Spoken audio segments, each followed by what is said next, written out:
মাত্র 3টি উপকরণ দিয়ে খাস্তা মুচমুচে দারুণ স্বাদের বিস্কুট মুখে দিলেই একেবারে গলে যাবে। আর এই বিস্কুটগুলো চায়ের সাথে খাওয়ার জন্য দারুণ, খুব মজাদার টেস্ট এই বিস্কুটের। আর এগুলো একবার বানিয়ে সংরক্ষণ করে রাখতে পারবেন সারা মাস জুড়ে, সহজে বিস্কুটগুলো নরম হয়ে যাবে না। সেজন্য প্রথমেই আমি এখানে নিয়ে নিয়েছি একটা কাঁচের বয়েলের মধ্যে 4 চামচ মতো তেল।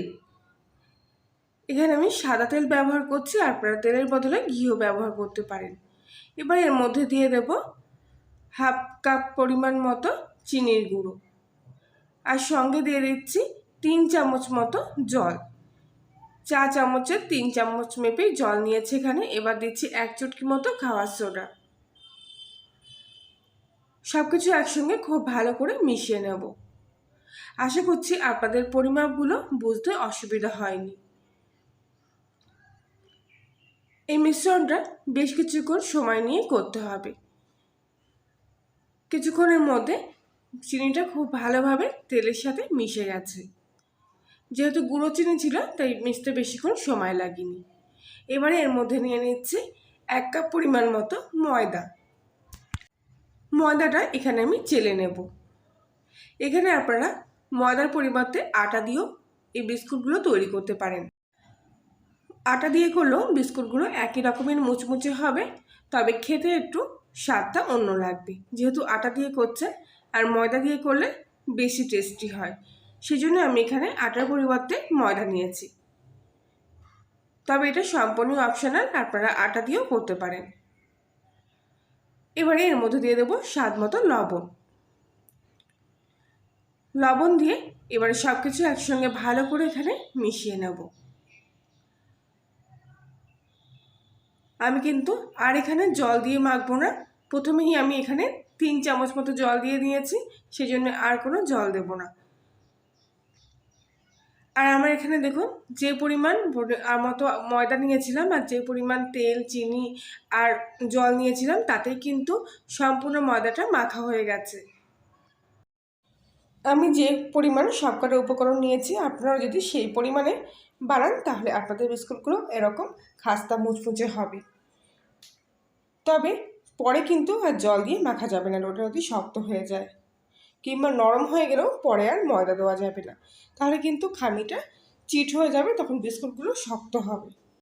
সেজন্য 4 চামচ তেলে 2 থেকে 3 চামচ মতো জল দিলে খামিটা খুব সুন্দর মাখা হবে। আর তার সাথে নিতে হবে 1 কাপ পরিমাণ ময়দা। আর চিনিটা অপশনাল, আপনারা যেরকম মিষ্টি খেতে পছন্দ করবেন সেরকম দেবেন, তাতে কোনো বাধ্যতামূলক নেই। এবারে দেখতে পাচ্ছেন খামিটা কত সুন্দর একেবারে সফটভাবে মাখা হয়েছে, পুরো মাখনের মতো এরকম নরম হবে। আপনারা যখন নিজেরা মাখবেন তখন হাতে নিলেই বুঝতে পারবেন যে কত সুন্দর খামিটা একেবারে নরম হয়েছে। খুব ভালো করে ময়দার ডোটা এখানে আমি কিছুক্ষণ ধরে মেখে নিয়েছি। ময়দার খামিটা এখানে পুরোপুরি মাখা হয়ে গেছে। এবারে আমি আপনাদেরকে দেখাচ্ছি, দেখুন ঠিক কতটা নরম হবে। ঠিক এরকম নরম করে খামিটা মাখতে হবে। এবারে এই ময়দার খামিটা আমি ঢাকা দিয়ে বেশ কিছুক্ষণের জন্য রেস্টে রেখে দিচ্ছি। আর ততক্ষণে একটা এরকম একটু বড় সাইজের স্টিলের থালা কিংবা প্লেট নিয়ে নিয়েছি। এর উপরে একটা এই থালার মাপে কাগজ কেটে বসিয়ে দিলাম, আর তার মধ্যে নিয়ে নিলাম সামান্য পরিমাণ অল্প সাদা তেল। তেলটা খুব ভালো করে এবার কাগজের উপরে মাখিয়ে নেব। কাগজের উপরে এইভাবে যদি তেল মাখিয়ে নেন তাহলে বিস্কুটগুলো তৈরি হওয়ার পর আর তলায় লেগে যাবে না। খুব সুন্দরভাবে দেখবেন বিস্কুটগুলো থালার থেকে উঠে আসছে। এবারে অন্য একটা প্লেটের মধ্যে আমি নিয়ে নিলাম কিছুটা পরিমাণে সুজি। ময়দার খামিটা 5 থেকে 10 মিনিট মতো রেস্ট রাখার পর এবার আমি ঢাকনাটা খুলে ময়দার খামিটা এর থেকে বের করে নিলাম। এবারে এই ময়দার খামিটা হাতের সাহায্যে এরকম লম্বা একটা রোল করে নেব। এই কাজটা করে নিলে বিস্কুটগুলো তৈরি করতে সুবিধা হবে। এরকম একটা লম্বা সরু রোল করে নিয়েছি। এবারে এর থেকে ছোট ছোট করে কিছুটা অংশ কেটে নেব। এইভাবে যদি বিস্কুটগুলো বানান তাহলে প্রত্যেক কটা বিস্কুট সমান মাপের হবে, নইলে ছোট বড় সাইজের হলে তখন দেখতে খারাপ লাগতে পারে। প্রত্যেক কটা লেচি এখানে আমি কেটে নিয়েছি। এবারে হাতের মধ্যেখানে একটা করে লেচি নিয়ে এইভাবে একটু লম্বা শেপ দিয়ে রেখে দিলাম। হালকা হাতে একটু চাপ দিয়ে লম্বা শেপ করে নেবেন, খুব একটা বেশি লম্বা করার দরকার নেই, মোটামুটি একটু মোটা থাকলেই হবে। প্রত্যেকটা লেচি আমি এইভাবে তৈরি করে নেওয়ার পর আগে থাকতে কিছু সুজি রেখে রেখেছিলাম প্লেটের মধ্যে। এই লেচিগুলো সুজির মধ্যে খুব ভালো করে মিশিয়ে নিচ্ছি, যাতে লেচির গায়ে সুজিটা এইভাবে লেগে লেগে যায়। প্রত্যেকটা লেচি আমি একইভাবে এখানে সুজির কোটটা দিয়ে নেব। আশা করছি আজকের রেসিপিটি দেখার পর আপনাদের ভালো লেগে থাকবে। ভালো লাগলে প্লিজ লাইক শেয়ার কমেন্ট করে জানাবেন। আর আপনি যদি কলিং রান্নাঘর নতুন সদস্য হয়ে থাকেন তাহলে চ্যানেলটি সাবস্ক্রাইব করে রাখার জন্য আপনাদের কাছে অনুরোধ রইল।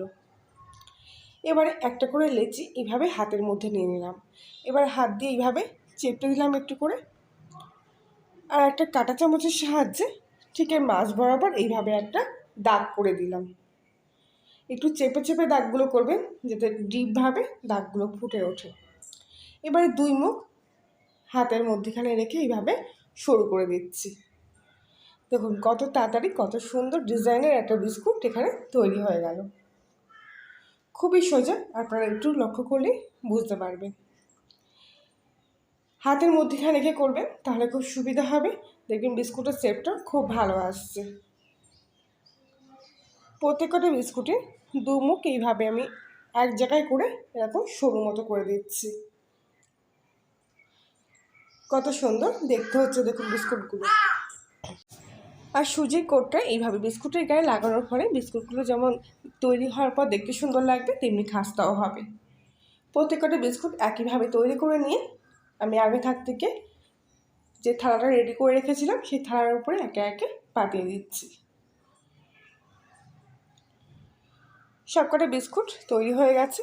এবারে একটা গ্যাসের ওভেনে কড়াই বসিয়ে কড়াইটা প্রথমে খুব ভালোভাবে গরম করে নিলাম।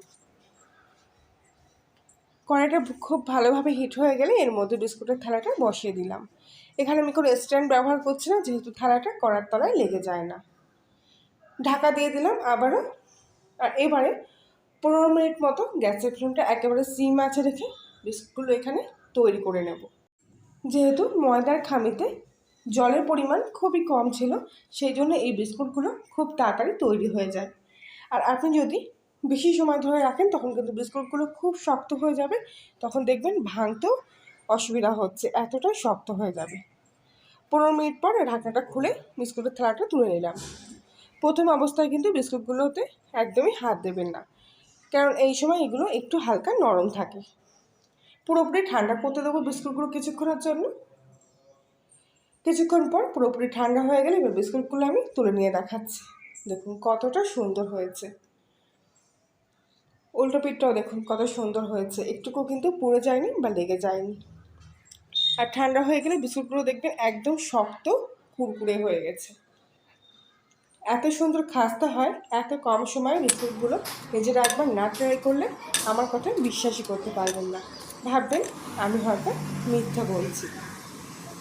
এই বিস্কুটগুলো একবার বানিয়ে সংরক্ষণ করে রাখতে পারবেন যে কোনো এয়ারটাইট কৌটোয় 1 মাস জুড়ে, একই রকমের মুচমুচে খাস্তা থাকবে।